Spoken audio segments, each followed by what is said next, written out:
l'investissement suppose parfois le recours à des fonds extérieurs à l'entreprise. Et c'est là que le taux d'intérêt intervient. Si une entreprise doit s'endetter pour pouvoir financer un investissement, plus le taux d'intérêt va être élevé et plus naturellement elle va sentir qu'il est difficile d'investir parce que c'est coûteux.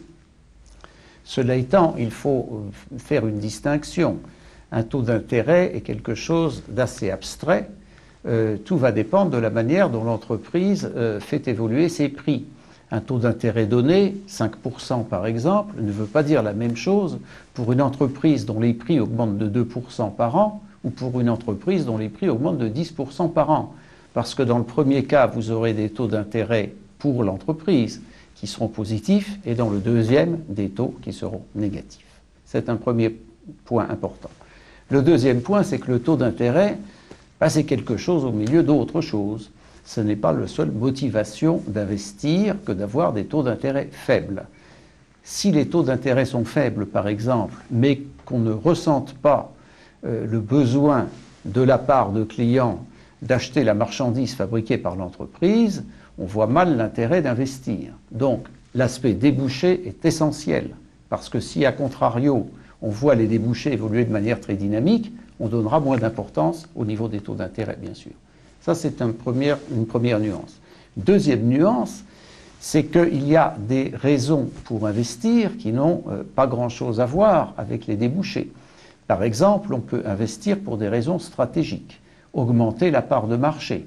À ce moment-là, on aura non seulement des investissements pour élargir les capacités de production, mais également peut-être des investissements pour réduire les coûts ou améliorer la qualité de son produit, encore une fois pour gagner des parts de marché.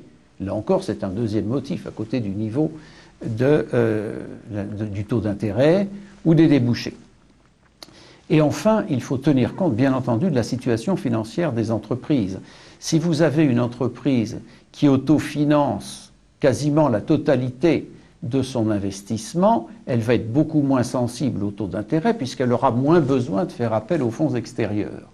Donc, il y a bel et bien une relation, grosso modo, inverse entre l'investissement d'un côté et le taux d'intérêt de l'autre, mais les choses sont plus compliquées qu'il n'y paraît au départ. Et enfin, quelque chose de tout à fait extérieur, c'est que quelquefois l'entreprise va devoir arbitrer entre investir chez elle et investir ailleurs. J'entends par là la chose suivante. Si le taux d'intérêt est par exemple de 5%, et si j'attends un retour sur mon investissement de 4%, peut-être vaut-il mieux acheter des titres, des obligations, par exemple, qui vont rapporter 5, plutôt que de s'endetter à 5, pour avoir quelque chose qui va rapporter 4.